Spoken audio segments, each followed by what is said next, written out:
Welcome, horror fam, to HHN 365, a Halloween Horror Nights podcast. My name is Mike, and I'm here with my co-host, Duff. Hey, guys. And our producer, Nico. Hey, howdy, hey. As always, you can follow us on Twitter and Instagram at HHN365, and feel free to always leave us a voicemail at 407-906-3405. On today's show, we are going to be taking a look at some of the defunct house locations. Before we get to that, do you have any news and rumors stuff? No, but I do have sort of a qualm I need to bring up. How come every time you introduce the show, I get and I'm here with my co-host Duff, and then it's like, and also on the phone, our producer Nico. I think Nico, because of there's two syllables, it's just like easier to go Nico. I mean, Yeah, you sound genuinely excited. Oh, so good. You sound genuinely excited, and when I come in, it's like this fucking guy again. All right, so should we try it again? No, that's for the show. My goes duh. That sounds like God damn it! Now I have to. Do we just spoil this? Just leave it in. No, I'll be bleeping it. Well, if there's no news and rumors, let's hop right into the main segment.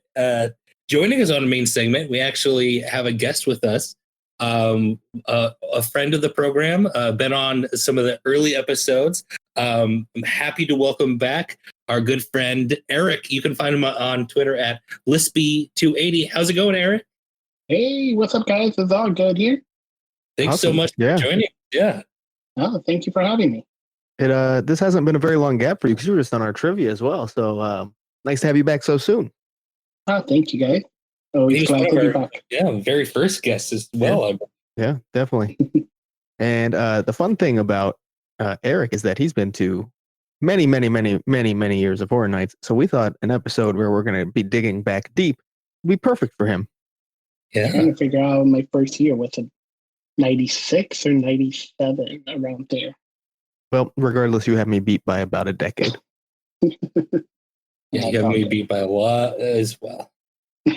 All right. Well, let's hop right into it. I think we're going to break it down where we're going to take a look at kind of the Universal Studios years and then do the Islands of Adventures years. And we're going to kind of start with the oldest, like I would guess the best way to put it is like last used. Mm-hmm. The oldest time it was last time it was used. For the most part. But there's a few that are a little off, but for the most part. Yeah, for the most part, we're going to start kind of with the oldies and work our way up with the newer ones. Which brings us, we're going to start with the Universal Studios side and brings us to a now defunct location. This place is totally gone, right? The base demolished, gone, correct. Yeah. Yeah. Yeah, this location is interesting. I believe our friend of the program, Lost TV, actually has a whole video on the Psycho at the event. So if you want to know detailed about the base motel, go ahead and take a look at that YouTube video. But let's start talking about the base motel. Anyone have any thoughts? Well, first of all, if you're trying to picture where this would have been in the park, it's currently now where Woody Woodpecker's Kid Zone is. To give you an idea of its exact location, I think it's an interesting location in the fact that it only had two houses, and those houses in pretty much the same exact thing with a few changes. So the way I like to picture it is, I from what I understand, is that there was the base motel, and then in the back there was like the house. And if you aren't familiar at all, the base motel, I guess, is kind of sitting where the Barney's Theater currently is. And then the house was kind of like, there was a hill, and sitting on top of the hill, there was the house that kind of overlooked the park. And the house kind of sits where the Curious George Goes to Town area is currently. So that's, if you're just trying to orient yourself, that's kind of where this was. And I believe the actual house was housed in like a tent behind the base motel facade, correct? Yes, correct. Yeah. Oh, kind of like how it's done today. Yes. Yeah. We were actually talking about earlier that I believe this is the first time we got a tent at the event. Quite a bit different than the tents we know and love today, but a tent nonetheless. Yeah, absolutely. Much less permanent, I think, is the big thing. And the Bates Motel was actually used in the original Fright Nights, not as a house location, but as kind of a backdrop to a Beetlejuice show, like a mashup of like the Blues Brothers and Beetlejuice. Apparently, I never knew that. Man, yeah, those early years are something else, man. Something else. I remember seeing the the Blues Bates. Brothers. Did they have a zombie like John Belushi out like for that? No, but we'll bring that show back whenever you work for A&D. How about that? I want your soul, man. Sorry. All right. Well, so any other obviously, thoughts moving on? none of us have been through either of these houses. What I do know is that 94's was pretty much the same as 93's, where they just added a couple scenes but kept basically everything else. Yeah. So not much variation between the houses that this location saw. Yeah, from what I understand, the early years they did that a lot. Some of the houses kind of stayed for a year or two, and they just kind of came back with a little bit of changes here and there. So like what normal haunts do. Yeah. They're still getting their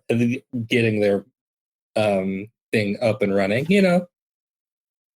I get it. Yeah, no, it takes time. It takes time. And it wasn't the massive moneymaker. Well, it did make a lot of money, but not the way it is now. You know, where they have well, we don't need to talk about their money. We know how much money they make off it. There was a lot anyway as well. Yes, that is true. What's sad is that building was up for a while, the Bates house, and they just hardly used it for anything or try to keep doing. I think the year they did the Bates Motel haunted house, the building was gone already. So it's sad. Yeah, they did. Yeah, didn't they? Yeah, they did like the Psycho through the minds of Norman Bates, and they had to house it in a soundstage because that area had been demolished already. That was what. Yep. The last time we saw Norman Bates was what, Sweet 16, I think. That was the last time we got. Yeah, that was the last one. All Which right. I mean, I'm not sure if we'll see it again. Who knows? I want to see. Maybe not necessarily just Psycho, but I would love to see a Hitchcock house, like a mashup. Ah, that would be nice. That would be good. All right. Yeah, Eric, this was probably just a slightly before your time. Did you experience it? I did not experience it. My parents and sister did. They have talked about it.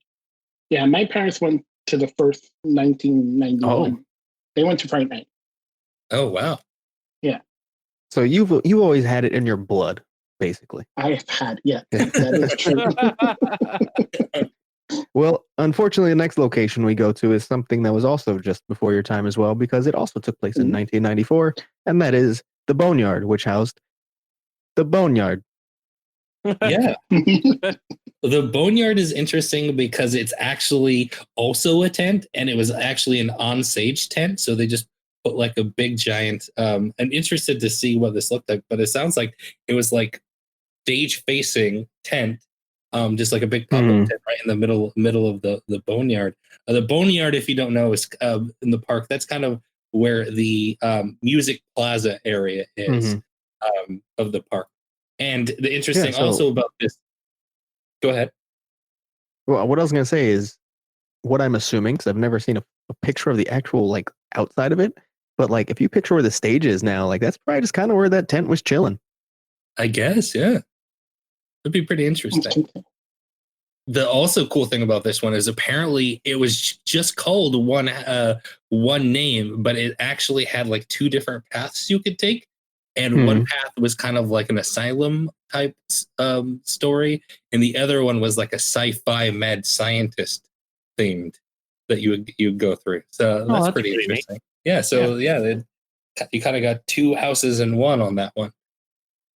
Okay. Sorry, this is a little late, but apparently you also actually entered the house from the backside of the boneyard, so like coming from the soundstage side. Okay. So I wonder if it was just like the back of the tent's literally facing out into the park as you cut by the sound stages to get in. Or maybe because it was in the boneyard, you couldn't fully see into it and see the tent. I'm not sure. I'm curious. We need to find a video or pictures of the actual tent itself. Yes, this would be interesting to see. If you have any, please tweet at us. Love to. Yeah, I'm a sucker for those old Universal,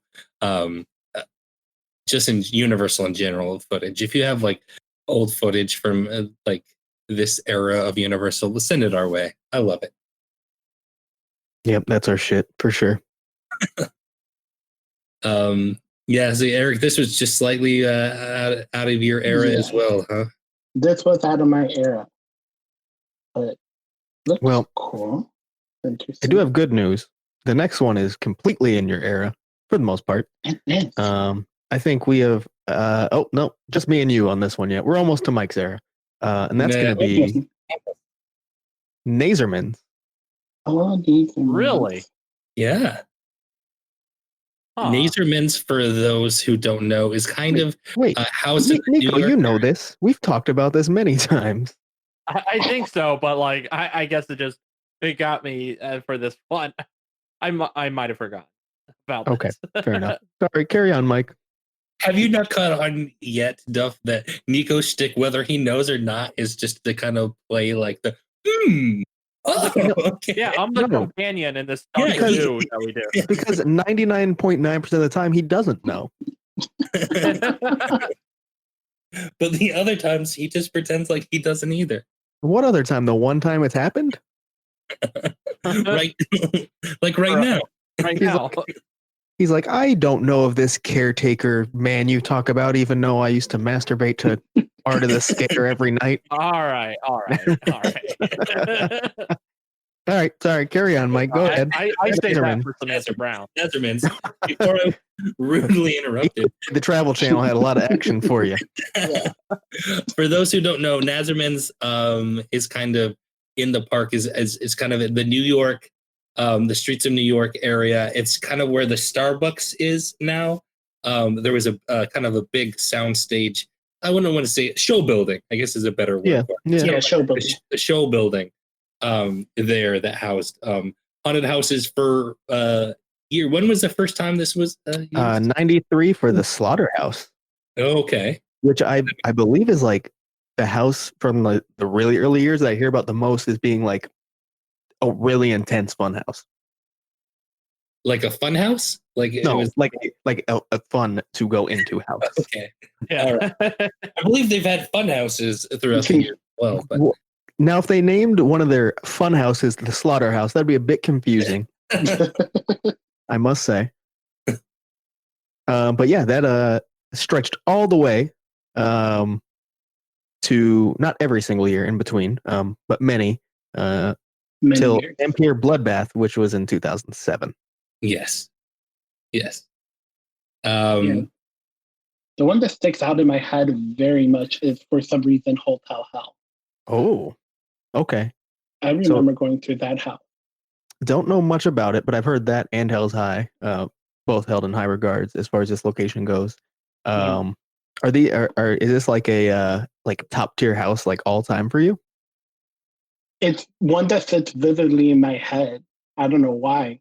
I remember entering like the laundry room, and of course there was someone in the laundry as the water was going around. It was all blood.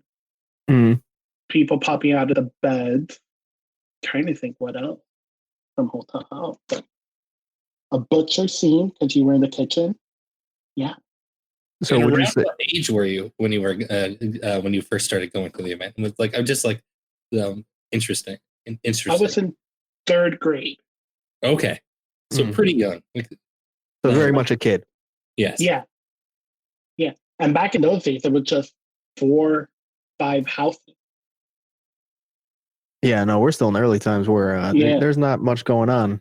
You know, you got your few houses and, scare zones, small scare zones, but that's about it. The line used to be on the street right next to Finnegan. and you used to enter by like the alleyway in the Kit Kat Club, where the sign of the Kit Kat Club is. They would use two buildings. I remember crossing two buildings.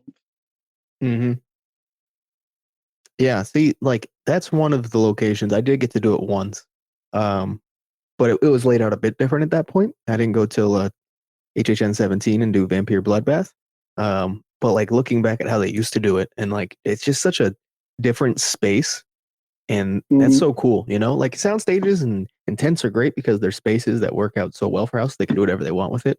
But I think you see some really interesting stuff when it's a space like they have to just fully work around what they have and create something. Yeah, especially for Hotel Hell, you can see the blueprints on the HHN wiki that really show. It's really cool to see like how they actually laid it out through that building. It probably looks. I'm not looking with you, but I'm sure it looks a bit wonky compared to your it looks very wonky compared to the average house that I've seen. So yeah, for sure. They seem like they're utilizing like a pretty small space back there, but they actually have designed it in a way to have like fairly long houses. Do you like? I might be wrong, but they look like when looking at some of these blueprints, they look like they actually like utilize the space quite well to like have a fairly an average sized house in a very Apparently, Nazerman's if you go by the space that's used for the mazes, is slightly bigger than MIB, I believe. Someone found that's pretty crazy to think. And that space they made it bigger than an existing tent. You know, a tent that's really there for houses. Yeah, for sure. And MIB is kind of known for being a bit of a shorter space, but that's still pretty amazing, isn't it? When you're thinking about just how small, like what those show buildings are, there's not much back there. But that's awesome. I would like to. Obviously, it's not going to happen at this point, but the return of a location like that would be really cool to experience again. Because I mean, when I did it, that was in specifically Nazerman's only existed for 1 year that I've gone. So unfortunate, but at least I got to check it out once. And it's sad because I believe they would never, even let's say Starbucks wasn't there, I believe they would never use it again. Just to create a queue for that house. And imagine back in those days, there was no express passes. So, you just have to wait in regular lines, and it would just. Yeah, there's literally there's no way it would work. They'd have to close Transformers, use that queue. Basically, you would have to put Transformers queue and then get basically, but you still are crossing like a main thoroughfare there to get people into like Sting Alley and then into the house. Yeah, that'd be rough. And also they have so many more options that are easier to work with to create a house. Yeah. Oh yeah. Since the one I went through, I guess I'll quickly talk about Vampire Bloodbath. The only thing I really remember is that it kind of like a club. I believe it was supposed to be like a rave was happening. Yeah, that's really all I remember about it specifically. So Mike, that's up your alley. I know you've pitched a couple like club rave type houses in the past. I do. Yes, I have at least once. So maybe we'll get a Bloodbath sequel one day. Yeah, maybe. Do you remember that house pretty well? I remember that house. I remember, yes, it was a disco. Like you were in a club. I think it was a New York themed club. And there were just tons of blood and vampire killing. That was basically it. Yeah, I think the disco was more outside than inside. The music was good, I remember. Your memory is better than mine. It was like club music. It sounds like one of those houses that you would only find like during that era of HHN. Like, is it not necessarily something that they would do like a modern time? And to be honest, I feel like that's almost like a little bit later than you'd expect. Like, if you would have asked me when did they do a vampire nightclub house, I would have said like, I don't know, late 90s. This wasn't until 2007. So like, they kind of like brought it back a little bit at that point. Yeah, you're right. That is kind of later than you expect. You kind of think like early Icon era when you get some of those weird kind of wonky houses.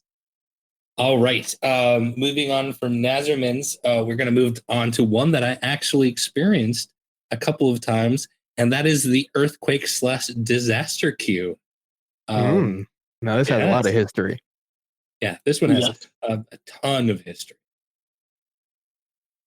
I believe it was used the very first time as housing the last time, or one of the last times that we saw like the original Dungeons of Terror, not Dungeons of Terror retold, right?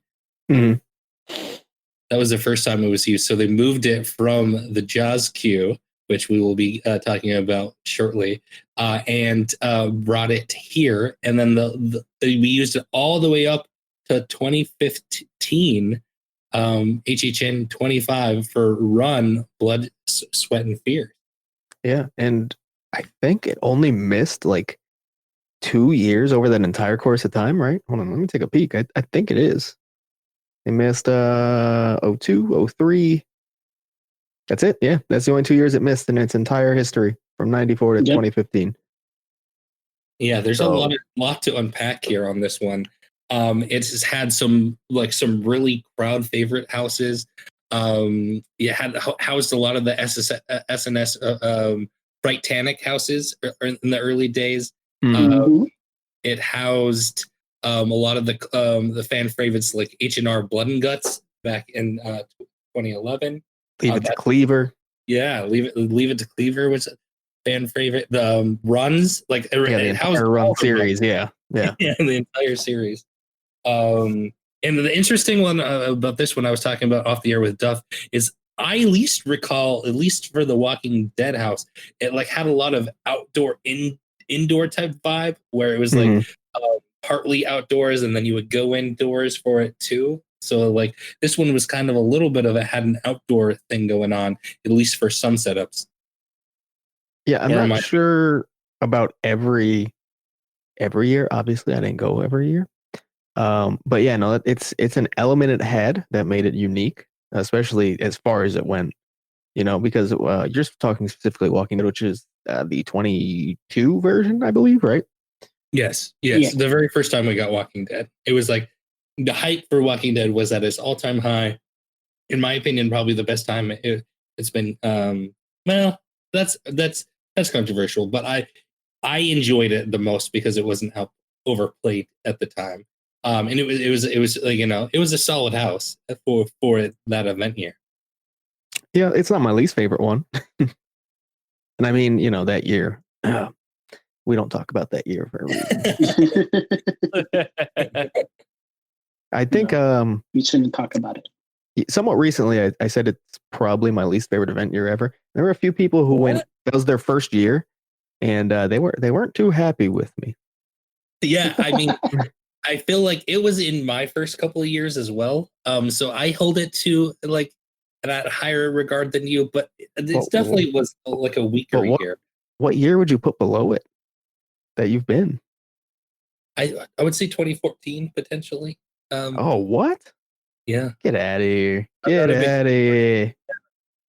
I mean, honestly, for me, all it had going for it was Dead End and Gothic, and everything else was very not great to me. The whole Legions of Horror, like Scare Zone, not my thing. Mm-mm. The 20 Penny Circus wasn't a fan of that. So like it just really had nothing going for me that year outside of 2 good originals. Nico would have liked this year just for the Penn and Teller house. Oh, absolutely. Yes, of course. Yeah. This was also the year. Was this the year that we got Alice Cooper, or am I mixing that up? Oh my god! And you hated this year? I think I mixed it. That was 2014, right? No. No, it is. It's 2012. Yeah, no, it was 22. It was 22. Yeah, no. So Alice Cooper, I don't hate it. I thought it was a fine house. I kind of thought I'd hate it. It's not an Alice Cooper house. Like I like Alice Cooper, and this like permanently ingrained which song Poison by Alice Cooper into my head because every time, which was probably twice, maybe 2 or 3 times, in the queue I heard this playing like out by the facade. So I kind of want to tell it was a fine house about my childhood about Alice Cooper. It's totally off topic, but please go ahead. I want to hear this. So my dad growing up, he would like go to the video store and get like these old Muppet like videos and like take his video VCR and basically like pirate them. And they were like all these Muppet videos of that, like, oh, the Muppet does country songs and the Muppet does rock and roll. And we had like, I watched this video so much of the rock and roll one, but like my dad apparently did not like the Alice Cooper School's Out for Summer version. So he tried to like cut it out. So like where it's supposed to be is just kind of all like static. But then somehow he messed it up where if you just waited like at the end, if you just waited like a few minutes, like it would start, that scene would start at the end. And I just remember like he would just like at that point he just like threw up his hands. He's like, whatever. Like he let us watch it. But he like actively tried to cut out the Alice Cooper Muppets. And I just remember this is like just a vivid memory that I have of my child. So Little Mike was sitting there rubbing his hands, like, "Oh yeah, here we go." Yeah, I'm gonna be a heavy metal. Like, no, I honestly am not a huge heavy metal fan, but I should have been if it came to like, you know, you always like try to like when you're a kid, you always like the things your parents don't want you to like. It never really worked, but I did watch that Muppets tape like all the time. So your dad was okay with piracy, but not okay with truancy. I see where you're Exactly. Yeah. So Eric, is there any houses that really stick out to you in this location? So of course, Crypt Creeper. One of it'll probably be the 1996 one for some reason stood out more. Because I remember like the first thing you enter was security guard. And then the next scenes were like different parts of stories of the Tales of the Crypt. That's what I remember entering each part of the house. And that would have been like, that's your first year going, right? Yeah. Jeez. That's like a good memory. This bit, I can't tell you exactly how it was. I could tell you that most of the houses in this location, this is where you'll find the rat lady. So you want to see her around the street. Yeah. She would be in these houses. I remember her in Frank Panic, in all the Frank Panic. I remember one year we were a big group and someone in our group was afraid of rats. And as soon as she saw it, she just fainted in the middle of the house. What? We're like, oh, we have to like literally pick her up to keep the line moving. Oh my God. The mummy, I remember it. It was a really good house. The thing that stood out to me the most is one of the first houses that had like a drop portion. Like you'll be walking and the floor would drop. That is what standing out. Now, Run. I loved Run in this place, the original Run. Yeah. They would never, ever do anything like the original Run ever again. Because I remember I was in a RAP tour, and the tour guide would be like, this is a house we would never enter because everyone comes out in separate time. So you'll start at the game show part going down the chain link fence, and all of a sudden you enter the arena. And then you'll be walking around and all of a sudden they'll just throw a chain link fence across you and they'll break up your parties like that. So then you have to turn around and go the other way until you figure out the maze of how to get out. Yeah, that's just absolutely insane because it kind of lives up to what the actual story is at that point, you know? Yeah. Like you're actually participating in Run at that point rather than just passively going through it, which is amazing. But you are absolutely correct that they would never touch this again. No chance. Yeah. And you're going against people. Like people are next to you are going in a different direction. But you have no idea how to get out. Very COVID friendly. Yeah, for sure. But it was one of those houses that I'm happy I got to experience it because it would just never ever happen again. Yeah. I started at the era where pretty much everything that they would have stopped doing, they've stopped, except for the headlight on the helmet. I did get to experience that in People Under the Stairs. But everything else that's like really cool like that, that's very different. Like, pretty much by the point I started going was done. So I'm pretty jealous you got to experience like all these cool aspects of Horror Nights that once existed that we'll never, ever, ever see. Mm-hmm. Well, you did get to go down a slide at Dark Horizon. wasn't at HHN, but I think I also got sexually harassed in the same you did. place. You did. Yeah, you did. Oh my! There was one year of a slide. That episode's still coming. HHN had a slide once. Yeah, no, Yeah. it has featured it. Yeah. It was a pitch black. I remember going down the sideline in pitch black, but Texas Chainsaw Massacre is the first time I actually saw the school bus being used inside of a house. Mm-hmm. So I had that outdoor scene, especially the house will end with, the drape, the laundry drape hanging out outside. Yep. Doomsday, trying to remember. Leave It a Cleaver. I remember the characters, but I don't remember too much in the house. And I loved HR Blood and Guts. Yeah. It was such a funny house, but scary and creepy at the same time. For some reason, the character always reminds me of the vampire-looking guy from The Monster, or The Moonstick. Yeah, I mean, Blood and Guts is one of those that I would like to go back through again. I remember not liking it at the time, but I think if it's one of those, if I went through it again, I think I would probably be one of my favorite of the year. But I remember at the time, it was not my cup of tea. I think we should probably start moving on just because of we're on location like number 4 out of a lot. 30 minutes in. I do have one.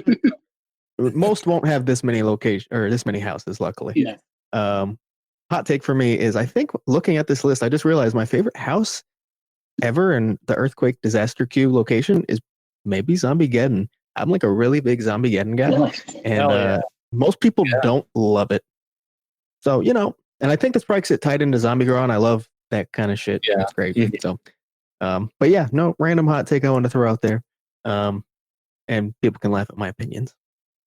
All right. Well, yeah, Duff, you are right. We should definitely move on. And then the next, this is kind of the last big one of the Universal Studios side. There's a few others that we're going to glaze over, but the last big one to talk about is probably one of my favorites, the Jaws queue.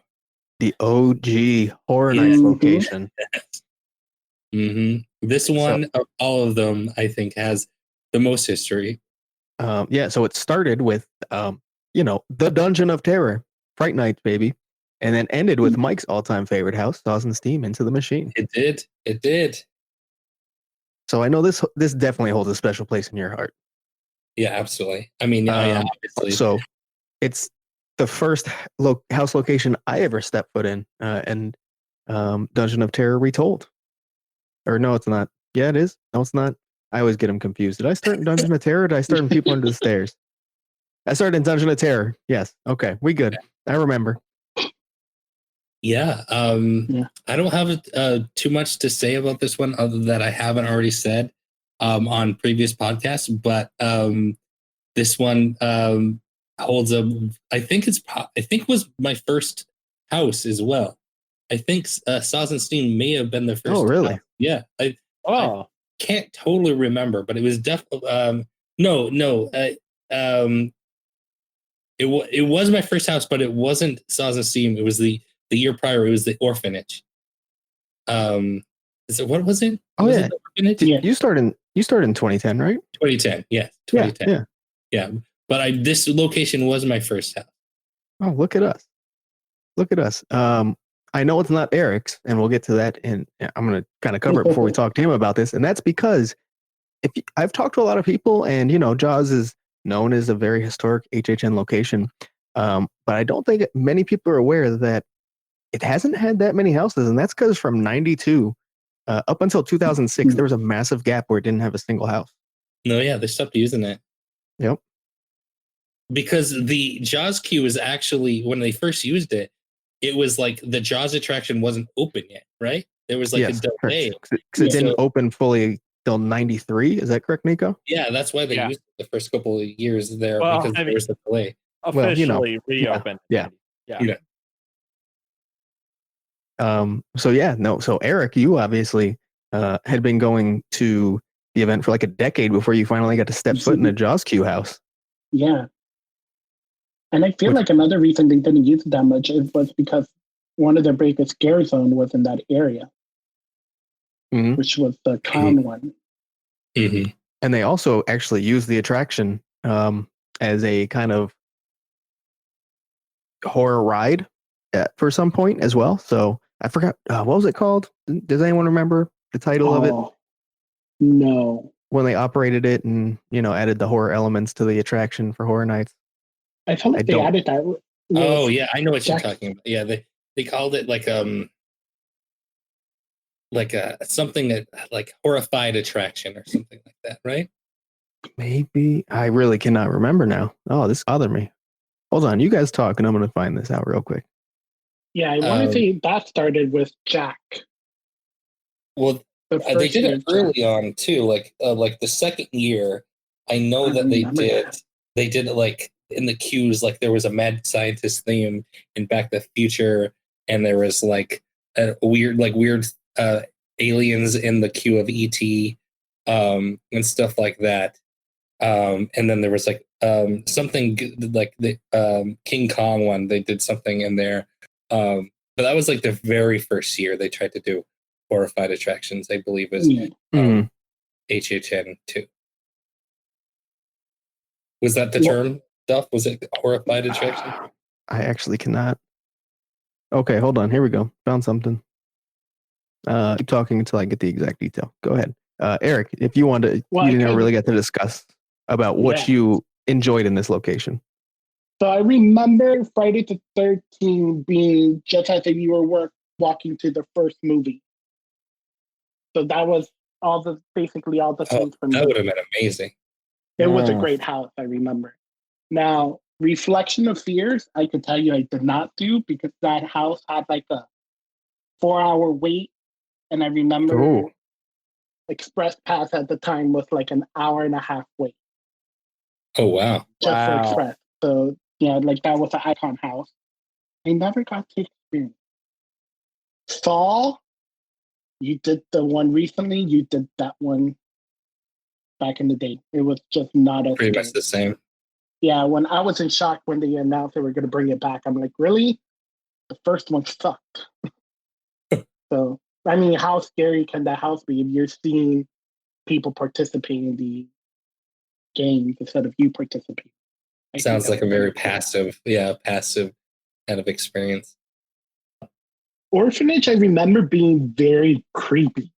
Yeah, I remember it being creepy too. Like really, really creepy. And Salt and Steam, classic. It was a great house. A lot of people probably done it. But it was good from the outside through the house. It was great. Mm-hmm. But yeah, Friday the 13th was one that stood out the most from back in the day as a good house. I remember Dungeons of Terror going through it. I remember going through it because it was Dungeons of Terror, but I don't remember any details in the house. Wasn't it the storyteller? Wasn't the storyteller the host of it? I'm sorry, I missed out. Of Dungeon of Terror Retold? Yes. Okay. That's as much as I remember. Which it felt, I don't know. I mean, that Dungeon of Terror really had nothing to do with the other Dungeon of Terrors. Just in name. So, it was kind of whack. But, I have a special place for it since it was my first ever HHN house.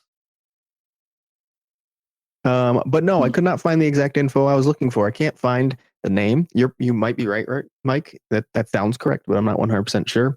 Everything else we said is accurate, though. Everything brought up that they did in the attraction. So, it was a thing that happened that we can't think of the exact name that they called it. It doesn't really matter. It was just bothering me.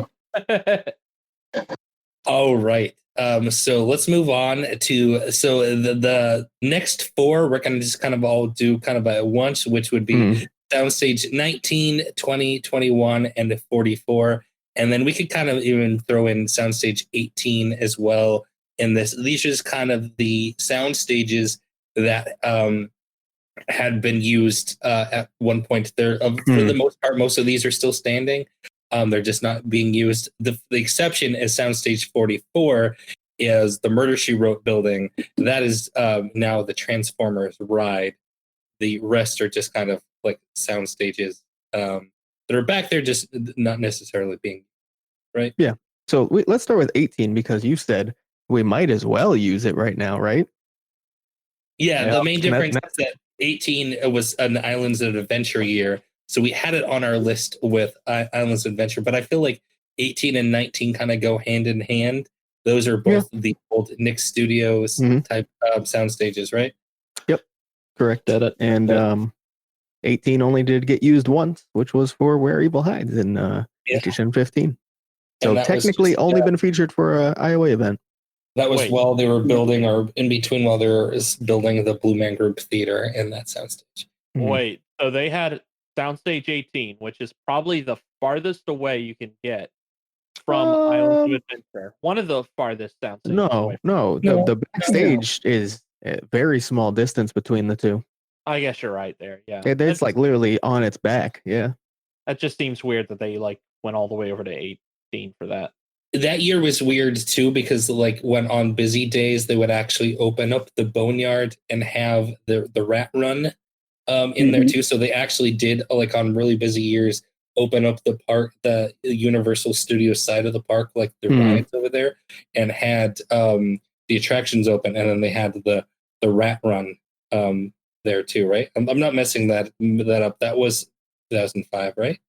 No, I believe you're correct. Yes, I believe so too. Anything else from these that we really need to kind of talk about? Anyone like stand up above the other of like a lot of memories? I know I've experienced which one? 20 in Gothic and Dead End. Yeah, you kind of already covered those. There's also some good. I mean, that's had some big ones though too. It's had All Night Die-In. It's had Scream House and Scream House Revisited. It's had Body Collectors Collections of the Past. That's had some good stuff in there. And it's been talked about coming back, right? Is 20 the ones that they're it has? Yes, correct. It's been discussed as a potential location. Might finally see a house in again this year, potentially. We'll see. 19 is really easy. It's only featured in 1 year. That was HHN 26, where it had American Horror Story. But that's not all. It also had The Repository. Yeah. No good. Wait, it had experience of Repository? No, we did not actually. Oh, you didn't miss anything. You did? Yeah, of course I did. It was a waste. It was like, they're like, oh, they're going to touch you. They only touch you to put you where you're supposed to stand when they put the virtual reality portion on. That's it. I thought it was going to be like a cool house where they're going to touch you and completely different experience from HHN. No. And you had to pay an extra fee to do that. I think it was like $50. Yeah. Oh, yeah. It was 50, it was like 60. It was pricey. Yeah. And then it was like, in the end, you needed to solve a little game thing. It was like an escape room in the end. And everyone found it really hard, but we figured it out in like 2 minutes. Not even. So it was cool in the beginning because you're getting the story of what's the name of this? The Legacy or the Legions, or what's the name of the other? Oh, The Legendary Truth? Yes. So it was all based on that. So it was like the actors were great, who were keeping you entertained as you were waiting to enter your room, but it wasn't worth the money at all.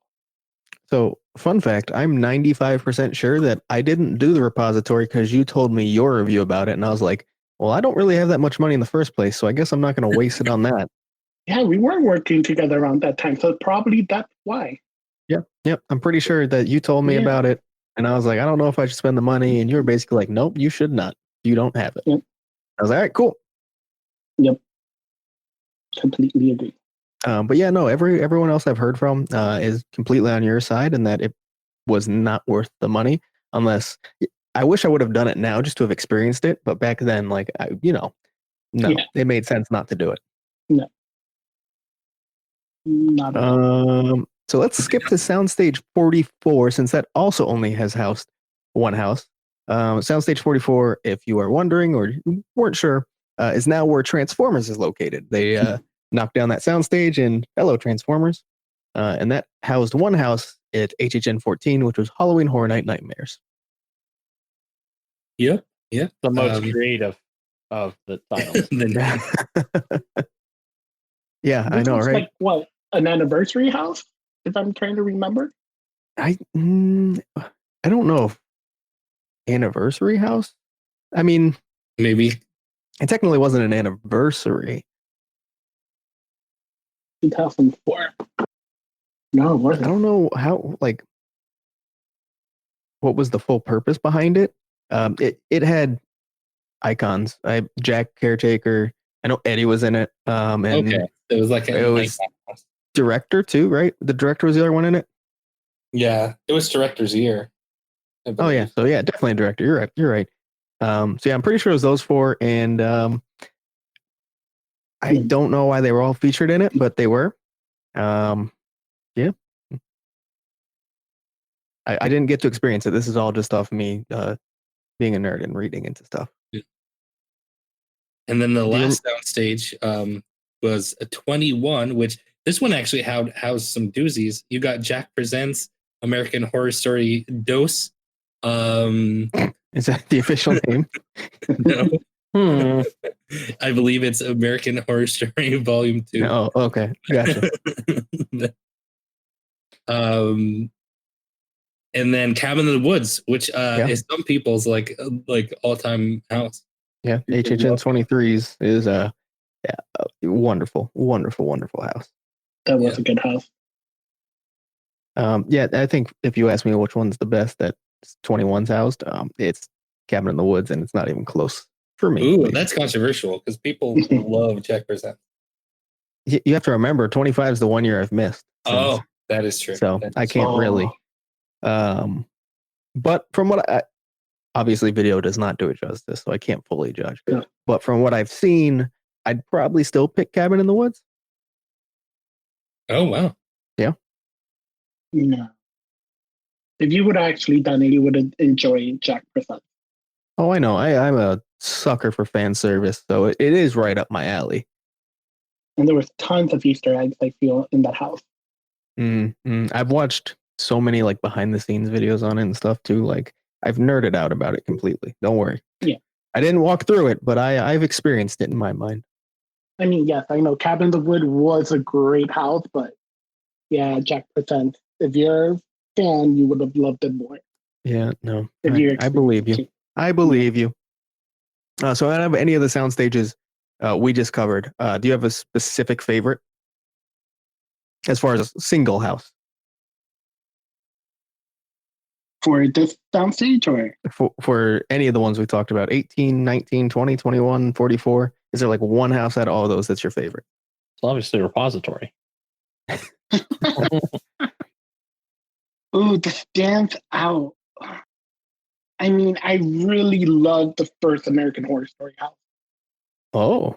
I think they did an amazing job describing the show into a house. And they picked the right people that look like those characters to play in the house. I think costuming wise was great. That was great. Everything. I think that house hit it out of the park for me. Yeah. I mean, I wouldn't pick it as my favorite, but I don't disagree with you. It was a great house. Yeah. And a property I was very excited for. Yeah. All right. I believe that we've finally covered all of the Universal Studios side houses. Duff, you ready to hop over to the craziness is that Islands of Adventure house? Baby. You know I'm ready for this. Yeah, so these are all kind of extinct by default because we haven't seen Islands of Adventure since 2005. But yeah, all these locations have never been used before or used since. Yeah, no, it's true. I don't know if that'll ever change, but I'd like to see it maybe come back in a sense. And our split event wouldn't be bad. Yeah. I personally don't see it ever happening. I feel like I don't think so either. Howling Hornets is a well-oiled machine at this point. They have the operation down pretty well, and I don't know if they're necessarily going to completely change that up. There's no reason to. Yeah. It would be for the sake of doing it, which why if you're them? Yeah. No. Sure. All right. So let's how do we want to tackle this? Because really, they kind of all, for the most part, started around the same time and ended around the same time. Yeah. There's a few that were 1 year wonders, and but for the most, I don't think there's really any specific order. We'll just go kind of how we have it laid out on our info here. Yeah. Cool. So that takes us to Superhero Island, and that is the Carnage Warehouse, which I believe is a soundstage that was built, or a warehouse that was built solely for housing Halloween Hornets. It had served no other purpose other than building houses. Yeah, it's storage or like ride vehicle storage, maintenance at this point, something like that. But yeah, no, I'm pretty sure now it's going to be the only one on this entire list where it was actually built for Horror Nights and is no longer being used for Horror Nights. Yeah, it's not a tent. Yeah, for sure. But even then, we don't have any that don't like the 3 tents that are like permanent HHN locations are all still in use. Yeah, this was actually built for Horror Nights, and hasn't been used in Horror Nights in 15 years now. That's crazy. This is the only location that was built for the purpose of Halloween Horror Nights, and they so it makes me think that they really expected, if they were going to build a house location, they expected it'll be over at Islands for a while, and something made them switch back, because they must have had a plan to at least be over there for longer than the amount of time that they were. There is also the possibility they said, you know what, we could use another location for a house here. We could also use a warehouse for regular operations. So let's just knock both out. Yeah. Because that's kind of what they did. Whether they meant to or not, who knows? But that's what they did. Probably. So yeah, this the first was used in 2002, last used in 2005. The two I don't all 3 of them kind of are interesting in their own way, but I would say the one that stands out here that has the most like infamy, you would say, is Maximum Carnage, right? I mean, if you've ever listened to this podcast, you probably know that we're obsessed with Maximum Carnage. And we actually have Erick on now, who's experienced it, I believe, right? I experienced it, but I'm trying to. It's so hard to remember how that house was. It sounds like it. It was also very. That's what. When the people experienced it, it was like not good. I was going to say inconsistent in the sense that there was a lot of changes made throughout the year. So like maybe like if you're looking at right now like an outline of what this house was and what you experienced, that could be a very different thing from what I've read. Probably because I don't remember the house. Like the house that stood out for me is disorientism. Because it was just, of course, very disoriented. The famous tunnel as you walk through. I'm trying to think if it was 3D or not. And I'm going to say yes. Because it found something that would be 3D. Disorientorium was, I don't believe it was 3D. I think it used like the lighting effects of like 3D. Am I correct? I don't think it was for sure. I know that. At one point, I have researched it for something else that we've done, but I don't remember too much about it. Okay, yeah, no, it was not 3D, but it definitely used like lighting effects that it would look like 3D, especially looking back in your memory. It had the coloring and everything. I just remember the house was located behind Dr. Doom. Yep. Like you had to go to like an employee entrance to get to the line, and then you were exit like on the other side of Dr. Doom. Mm-hmm. I remember that.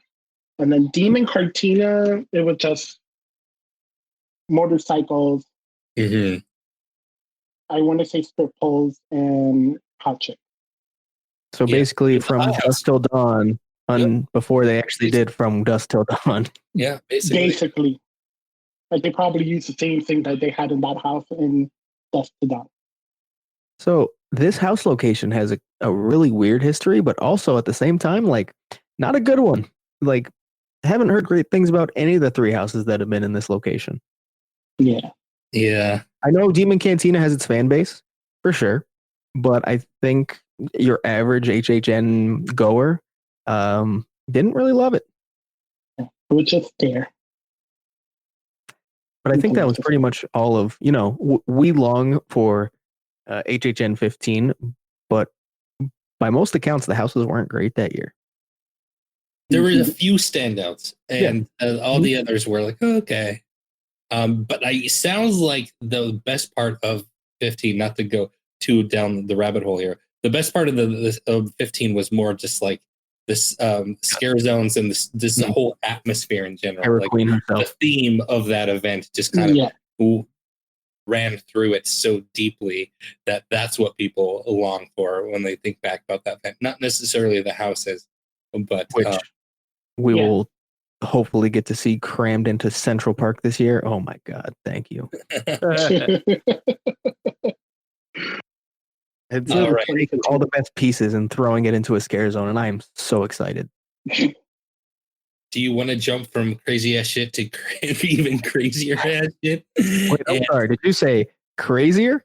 So we must be sticking with HHN 12 to start. Cool, let's go. Yes, we're going to the I actually this location, I actually in my head got these two mixed up, but Jurassic Park Discovery Center. Come on. I know we're trying to go with that, but come on. I mean, this one has, I would say when people look back at it, like this one housed probably 2 of the most iconic houses, maybe ever. Maybe not specifically house. And there was some crazy ass shit here most too. Iconic. Not what I was actually originally was trying to say. I got mixed up with another location coming up. So of course you're talking about it kicked off the Psychoscarapy series and also Body Collectors, which was one of those great standout houses from HHN 15. Yes. All around best houses. Yeah. Like, these 2 houses, I remember going through them. I remember details in them. I remember people who said, "Oh, I'm never scared of haunted houses," coming out of these 2 houses being, "I'm done. I don't need to enter any more houses." Like, these 2 houses were amazing. I remember going to a bathroom scene where they shot water at you that smelled like poop in Psychoscarapy. Like, insane. I've heard anecdotes that the poop smell was so terrible that people, like day guests were complaining of people who were like in the restaurant of the Jurassic Park Discovery Center, in like the upstairs of that area. They were complaining that it was so bad, because it was coming from downstairs up into that part of the park. I'm not surprised. So smelled strong. And Body Collectors, oh my God, that house. There's no other Body Collectors house that has matched that house. Insane, which you could experience that house. I remember a whole room of just air pressures, and man, they were getting you left and right, not stop, just shooting at you. It was insane. Yeah, definitely a house that I regret missing, especially since I missed it by a year. So anything around that era really hurts that it was so close yet so far. So as someone who has not experienced either of these, I'm interested, Erick, how did the layout work down there? Did they use like the actual like Discovery Center like floored there? Like they had that part closed down and it was housed in that kind of area where it now is kind of like almost, I don't want to say playground, but it essentially is, right? A play area, interactive play area. It'll be the first floor at the Discovery Center. So this is where basically the Burger Dig is, the building where the Burger Dig is. Yeah. So they will put like a tarp in that circular area so you wouldn't be able to look down. You couldn't you'll be looking down in the house. The entrance of the house will be, of course, in the front side. So you will have to go down the sideways.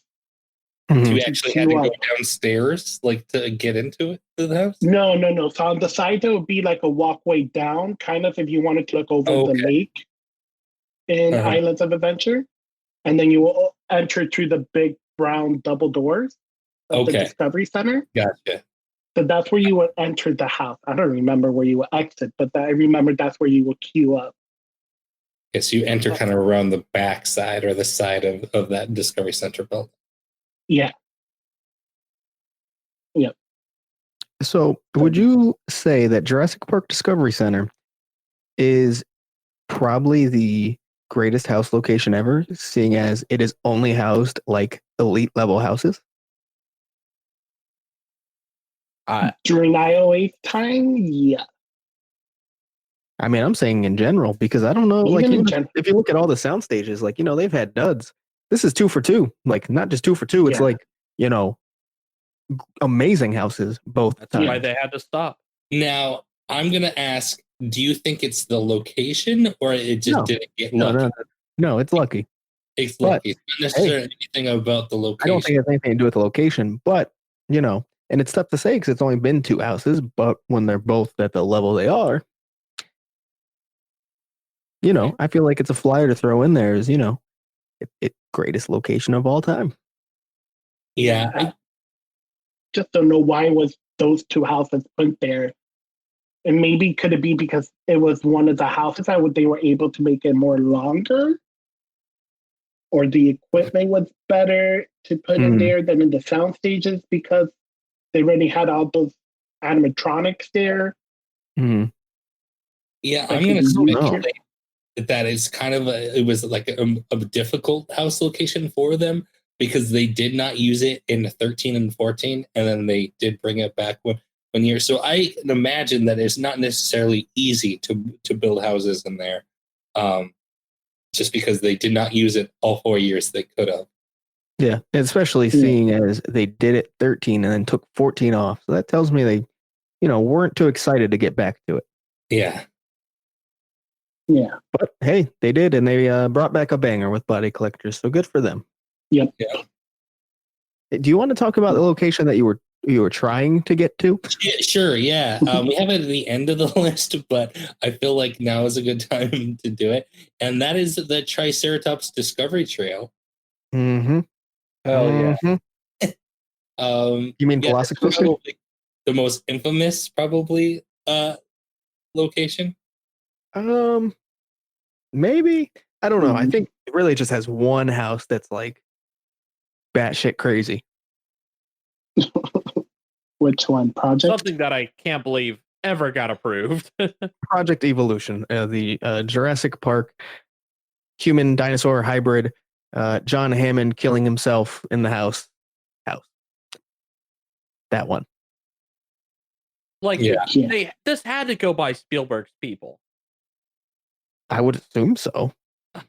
I hope so. What was going on in Spielberg's life where he did not give 2002 about what was going on? I guess he was dealing with making AI. I mean, finishing AI. Maybe he was like, you know what? Since I never stayed true to the book, I want to see Hammond off himself. Oh, okay. Yeah. Okay. That's good. Yeah, it was in 2001, but I still feel like the joke still stands. It's still close enough. I like it. They were developing it during. But pretty crazy that they actually like messed with Jurassic Park as a property as much as they did. It was not true to Jurassic Park at all. It used human hybrid dinosaurs, and it was something else apparently, and from pictures I've seen. Yeah. And video, professionally shot video. Yeah, One of the few houses that have that.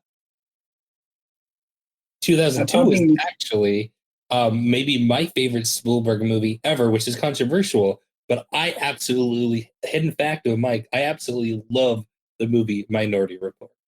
Great. Okay, yeah, I agree. But best Spielberg film of all time? Best Spielberg movie, but one of my favorites. Okay, like, fair, top five, for sure. His favorite is obviously The Post. Like, come on. Did I tell you about the time? So this story has nothing to do with Howling Hornets, but when my baby was born, she was born in 2016, and she was like such an easy baby that we like were able like to get away with a lot of things that we probably shouldn't have. But we pushed our limit, and we just thought like it had taken her to like Coco and some other movies. She'd done really well, and I thought it would be a great idea to take her to see The Post, and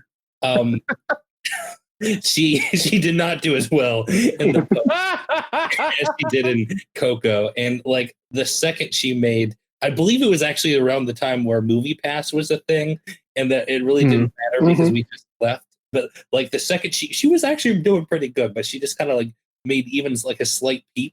And my wife was just like, all right, it's time to go. She like left the theater, and like 5 minutes later, she like texted me. She's like, hey, can we go? Can we just watch this movie on Netflix in a couple of years? And yeah, so that's my Post story. That's your Post story. Have you finished it at this point? I have not finished The Post. Oh. I have not. We won't tell you how it ends. I haven't got back. I think I know how it ends. Just, yeah. I mean, it's already spoiled by a movie that happened, 40 years beforehand. All right. Well, there was another house in the Triceratops Discovery Trail. Jungle of Doom. Yeah, I don't know much about this house. What? I'm gonna be honest. I think I researched a lot, but not this one. I don't even remember these houses in this location. That tells you how great they were. Well, we did just talk about, the Discovery Center potentially being the best house location ever. Yeah. Is Discovery Trail the worst house location ever? Probably. Yes, I'm going to say yes, because nothing's been good. Maybe there's another location we're going to talk about. Yeah, we haven't got. Are we going to get to it? Are we going to get to it later or no? Yeah. Okay, then we'll hold off. All right. But yeah, no, not much known about Jungle of Doom. Even if you go back to look into it, a lot of hearsay. Yeah. So we won't linger on it too long. All I've heard is that neither of these houses were great, and I still wish I would have seen Project Evolution. Looks like it was mostly outdoors. It was kind of one of those indoor-outdoor hybrids with most of its stuff. So it seems like it actually did use the trail itself and went through the buildings within the trail. So that's pretty cool. Project Evolution was also similar in that sense. Yeah. That's a cool kind of aspect. Very unique. So that's cool, I guess. Yeah. I will never say there's a Horror Nights house I did not wish I saw though. So I would enjoy to go back in time and see both. So going from one location that I don't know too much about to a location that I literally don't know anything about. Like I have not heard much about these houses at all. And that's the houses that were housed in Popeye and Bluto's Barge's Queue. What?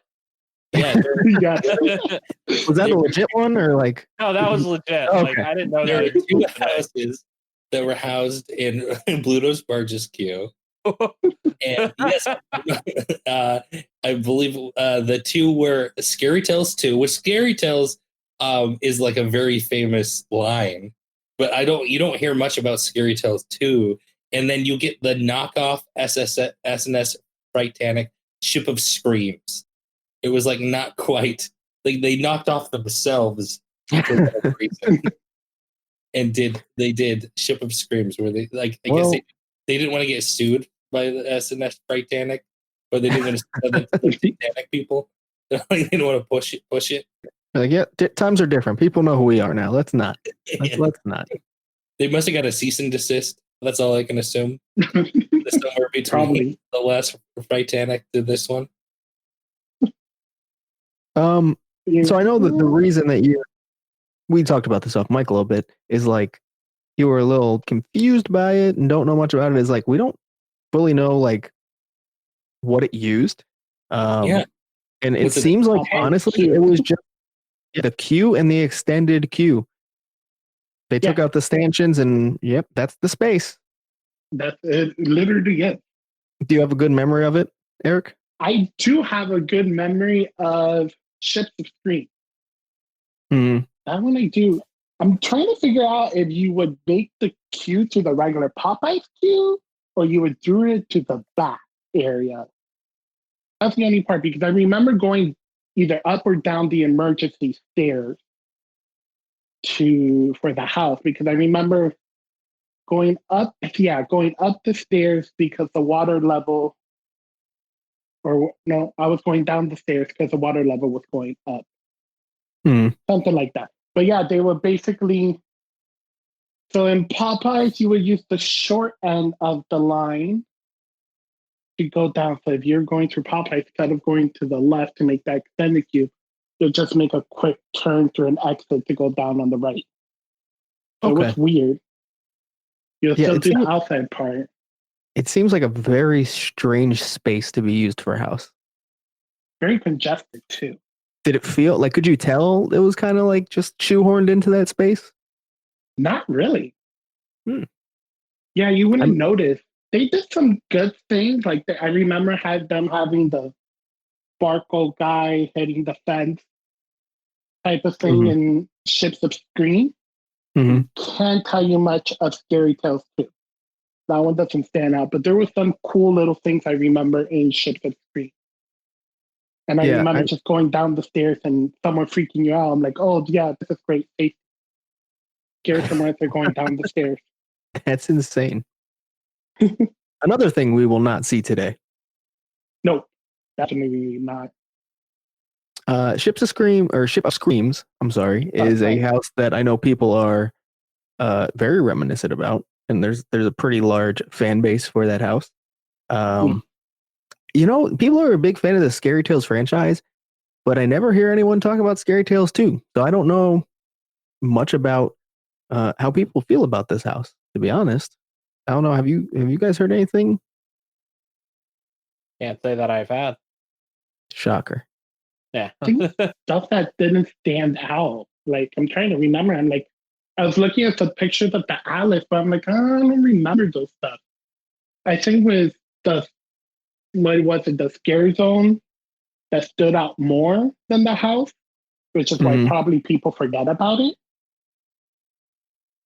Because I think that was with Tunes and Freaks was the Scare Zone. Yeah. Oh, Treeks and Foons? Yeah, Treeks and Foons. Yeah. There we go. So. Unless. Yeah, no. Treeks and Foons are what you'll be talking about. Never mind. Sorry. Carry on. Yeah. Yeah, that's all I got to say about this location. But it's still not the worst location. The one thing I do know about this house is that it's continually talked about how they used the Disney version of Snow White in this house. They what? They used like the Disney version of Snow White. Like it's clearly the Disney animated movie Snow White. Okay. So they like used her imagery. Yes. Like she was a scare actor. I know that gets talked about a lot as far as this house goes. That's really all I know about this house. That's very interesting. Oh, wow. They were really pushing the boundaries. Yes, they were. If you know about the Scary Tales series, they usually don't use the Disney version. No. For obvious reasons. They like not getting sued. So, speaking of being shoehorned into an area, can we jump to Thunder Falls Terrace? Because I have so many questions. Well, doesn't that basically explain everything that they've had in Jurassic Park? Shoehorned in? Pretty much. Eric, do you have any idea? So what did they do here? Was the restaurant open? Where did they house this? Where was that? This is in the Jurassic Park area of the park, and it's a Thunder Falls Terrace is like a quick service restaurant area, right? Yeah. Well, Now that okay, it's making sense now where it is. So basically what I don't remember the restaurant being they shut down the restaurant during that time. yeah, I was gonna say the one thing from my research I did find out is that they fully cleared out and shut down the restaurant for it. Yeah. So from like August to yeah, probably a good November, it was just not open. 3+ month closure, I'm sure. Oh wow. Yeah. And don't forget, during these times, Universal wasn't making that much money. Mm. The bread and butter at that time was Horror Nights. So they didn't care about shutting something down for Horror Nights if it's going to bring more money in. Mm-hmm. So that's why they didn't care where they put location, what people complain about. Now, do any of the houses really stand out to you or have a good memory of any of them that were in this location? The school. Okay, yep. For some reason, the school, there's stuff about the school that reminds me. But I don't remember too much. And Fear Factor, yeah, I don't remember these. I do know Fear Factor consistently gets trashed as potentially one of the worst HHN houses of all time. That's all I got about it. I don't think I want to know much more about it, to be honest. I feel like another fall that there was just no point to this house if you're not participating. Oh, and here's your fun house, Mike. Not Slaughterhouse, fun house. I did want to let you all know because it ties into a story that I told you. My daughter has awoken and is now sitting on my lap, and she is such a baby that she is now sitting quietly, letting me finish recording this podcast without saying a word. Aw. Yeah. Thank you, girl. Yeah, she is tired and she wants to go back to bed, but she is letting me finish. Oh, you're so good. I won't say your name on the podcast. That'd be wrong. We're not gonna say that. If I disappear, it means that I pushed my limits here. But she's letting me wrap up. All right. Well, we're getting there. Yeah, it's funny that it looks like they entered. Do you remember where you entered Jurassic the terrace? Because like it looks like the queue would start like right after the bridge in Toon Lagoon going towards Jurassic Park, kind of like where Kong is now. Kong is. That's what I'm thinking. Like, did you enter through the back, or did you like loop around and go in through like the front entrance of it? Like looped around towards the front. Oh, okay. A lot of lines.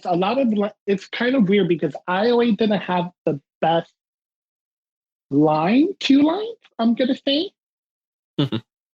There's a lot of reasons why I think they moved out of IOA, and moved it back to Universal. I prefer more than Universal than IOA. But yeah, they need to use a lot of backstage areas for queue. But yeah, I completely forgot about this location, to be honest. After you have a location like Discovery, the Jurassic Park Discovery area, all other locations just don't exist. Yeah, no, that definitely has been the best in Jurassic Park, I'd say, looking at the house list. Yeah. We only have one location left that is no longer in use, and that is Nico's dream location. What is it, Nico? Go ahead. What do you want more than anything? I want it back. I want a Poseidon's Fury house. Oh yeah, I'm sure you'd prefer it just to be an actual Poseidon's Fury house as well. Oh yeah, no additional theme. Yeah, no additional theme. I want it to be a ramped up version. I want to see Taylor dead. Fucking kill Taylor. Yeah. And had nothing to do with that theme in this house. Yeah, apparently it's just like terror mines. Like what? Oh, baby, terror mines. That's the only thing that's ever been in here, right? Yeah, that's correct. Which was horrible. another house in discussion for worst HHN house of all time. The Oh, old no. flyaway houses are in that discussion. I would nominate this location as the worst location. Ooh, I think yeah. I mean, the one house it's had in it. You're right, Eric. really bad. It's had one house, and it's been. Yeah. I mean, here's the thing. It doesn't seem like it was on the location at all. It was in the failure of what they tried to do with the house. Yeah. Nico, you know the story. We've talked about this one, so don't pretend you're shocked when I say it. Yeah. They had the helmets with the headlamps on them, and basically that's how they were going to flicker on and off, and that's when you were going to get your scares. They just kind of didn't work. Like sometimes they wouldn't work. They'd flash at the wrong times. You'd miss a lot. Then at one point it was just too bright in there, and it made no sense to use the light anyways.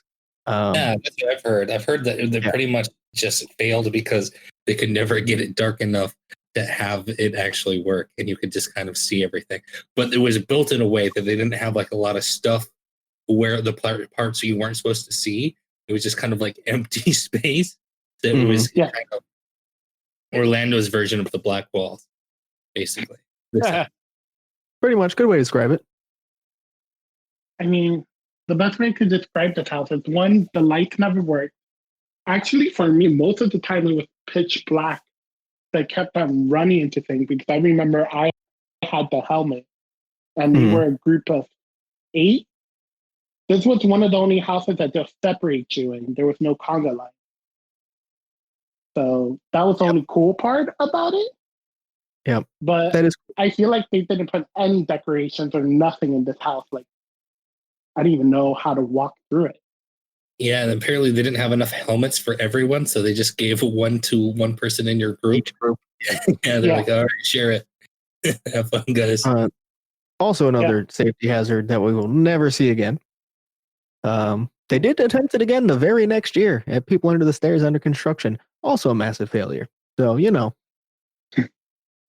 I feel like that helmet, they don't work. They just don't work. Yeah, they invested so much money in those helmets. Like whoever like was like, all right, we're trying this again. Like it was an epic failure last year, but we are not throwing those helmets away. We have to make this work. And the thing about this People Under the Stairs too is that one of the things that we just talked about is that there was a period where it was too dark in Terror Mines, and then they made it too light.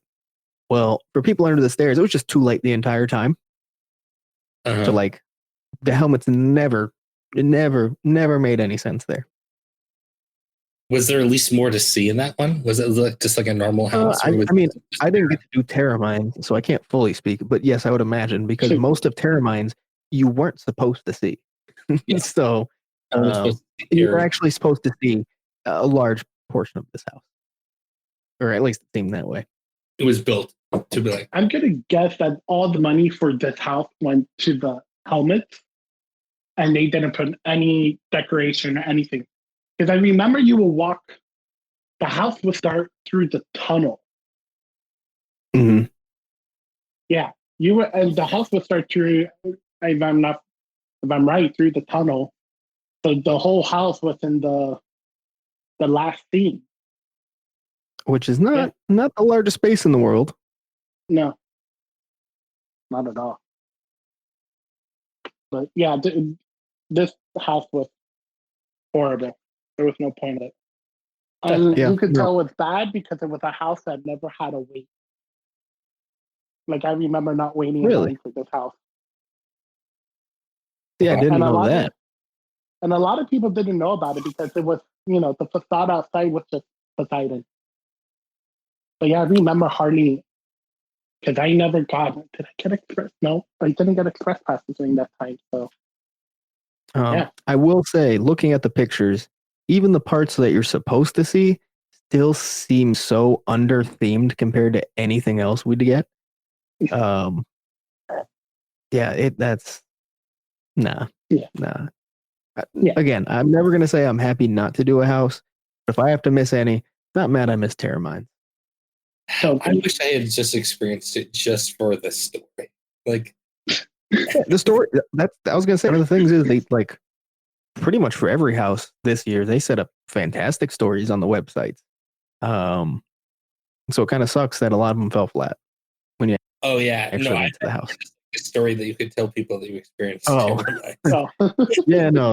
Yeah. That too. Yeah. I don't think anyone's proud to say they experienced termites. I'll tell you that. It's I'm actually a mark of shame. Yeah. Actually, the worst experience would be the repository because I actually had to pay for that. So there we go. You know what? You're extra. right. Terramines, it was a free experience. Well, included an admission experience. Yeah. Repository, they like just completely sucked you in and made you pay more. All right. Well, is there anything to add to the Islands of Adventure side or any of these locations as a whole before we wrap up? Hmm? Do you guys have off the top of your head a favorite location? Out of these or in general? Just in general, a favorite extinct location. Oh man, so you know what? I actually, I really like Sprung Tent 1. It is consistently bangers. No, I meant extinct. Like Oh, extinct. I said these or not, and you said these. any. I meant Islands of Adventure. Oh. Discovery Zone. Of extinct locations. Oh, okay. For me, it would be Discovery Zone. I didn't get to do any of them. Of any of the extinct locations? You've done Jaws. In IOA? You said in IOA. I meant of any of the extinct locations we've covered on the show. I'm wrapping up the show now. I'm wrapping up. I'm bringing it all together.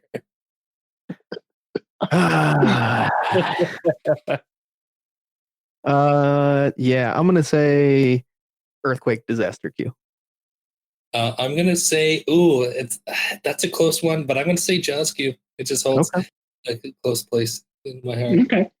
So I've never experienced any of these, but I think Nazarman's looked like they did like the most with what they had. So yeah, that's my favorite.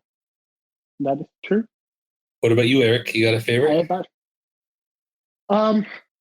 It's hard to beat the two houses that Discovery Zone had. Jurassic Park Discovery. Yeah.